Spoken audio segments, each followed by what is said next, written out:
News sponsored by Vaira Family Restaurant, National Highway, Pettagunta. నోరూరించే వంటకాలు, అసలైన మసాలా ధమ్ముతో అదిరిపోయే నాన్ వెజ్ రుచులు మీకోసం. విచ్చేయండి Vaira family restaurant, national highway, Petagunta, Tuni మండలం, కాకినాడ జిల్లా. నమస్తే, వెల్కమ్ టు వై న్యూస్. తూర్పుగోదావరి జిల్లా రాజమండ్రిలో రాజమండ్రి పాలు పెరుగు వర్తకుల సంఘం ఆధ్వర్యంలో కల్తీ పాలపై ప్రెస్ మీట్ నిర్వహించారు. అయితే ఇప్పటికే కల్తీ పాలు సేవించి మృత్యువాత పడిన వారి సంఖ్య 6కు చేరింది. మరో 14 మంది వివిధ ప్రభుత్వ మరియు ప్రైవేట్ ఆసుపత్రుల్లో చికిత్స పొందుతున్నారు. అయితే ఇప్పటికీ ప్రభుత్వం నుండి ఎటువంటి ఖచ్చితమైన నివేదికలు రాకపోవడంతో ఈ కల్తీ పాల కలకలం ఇక్కడున్న ప్రజలను భయాందోళనకు గురిచేస్తుంది. దీనిని దృష్టిలో పెట్టుకుని పాలు పెరుగు వర్తక సంఘం భవనంలో నిర్వహించిన ప్రెస్ మీట్లో ప్రెసిడెంట్ సూరంపూడి పనసయ్య మాట్లాడుతూ, రాజానగరం మండలం నర్సాపురం గ్రామానికి చెందిన అడ్డాల గణేష్ అనే వ్యక్తి తమ సంఘ సభ్యుడు కాదని, ఇటువంటి సంఘటనలకు పాల్పడిన వ్యక్తిపై కఠిన చర్యలు తీసుకోవాలని, ఎక్కడో ఓ వ్యాపారి చేసిన పనికి కల్తీ పాల వ్యాపారస్తులందరినీ అనుమానించడం సరికాదని విజయ డైరీ చైర్మన్ ఈ సంఘటనపై మాట్లాడుతూ, పాల వర్తక సంఘాల వద్ద పాలు కొనుగోలు చేయవద్దని చెప్పడం సరికాదని, వెంటనే అతని వ్యాఖ్యలను వెనక్కి తీసుకోవాలని డిమాండ్ చేశారు. 10 రోజుల క్రితం జరిగిన గణేష్ అనే వ్యక్తి కల్తీ పాలు అమ్మాడని చెప్పేసి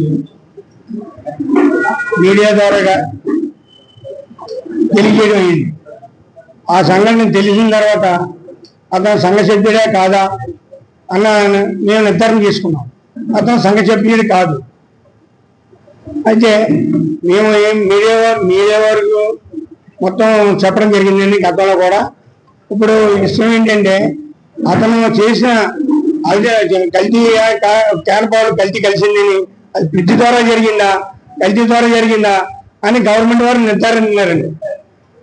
నెక్స్ట్ మా ఇప్పుడు ప్రజెంట్ బయట ఈ కంపెనీ ప్యాకింగ్ ఉన్నాయి కదండి, వాళ్ళు ఏమన్నారంటే ప్రైవేట్ పాలు వాడద్దు, ఏది పాలు వాడద్దు అని చెప్పి అంటున్నారండి. ఎందుకని ఆ ఒక్క చేసిన వ్యక్తి పని గురించి ఈ మాట చెప్పడం జరుగుతుంది. కాకపోతే ఇది 1946లో పుట్టిన సంఘం అండి. ఇది 46లో ఈ కంపెనీలన్నీ ఏమి లేవండి.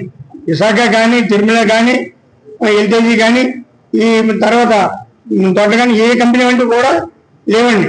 ఆ రోజుల్లో ఒక పాల వర్తకులు విజయ కంపెనీ విజయ ఫ్యాక్టరీ ఉండేదండి.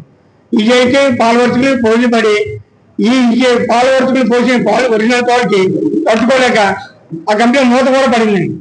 మూత పడిన తర్వాత మళ్ళీ వైఎస్ రాజశేఖర రెడ్డి గారు కొంత అమౌంట్ రిలీజ్ చేయరు, మళ్ళీ రిలీజ్ అయింది. అది కూడా అంత మాత్రం నడుతుందండి. ఆ రోజు ఎంతమంది అయితే నెంబర్స్ ఉన్నారో ఈ రోజు కూడా అంతమంది నెంబర్స్ ఉన్నారండి.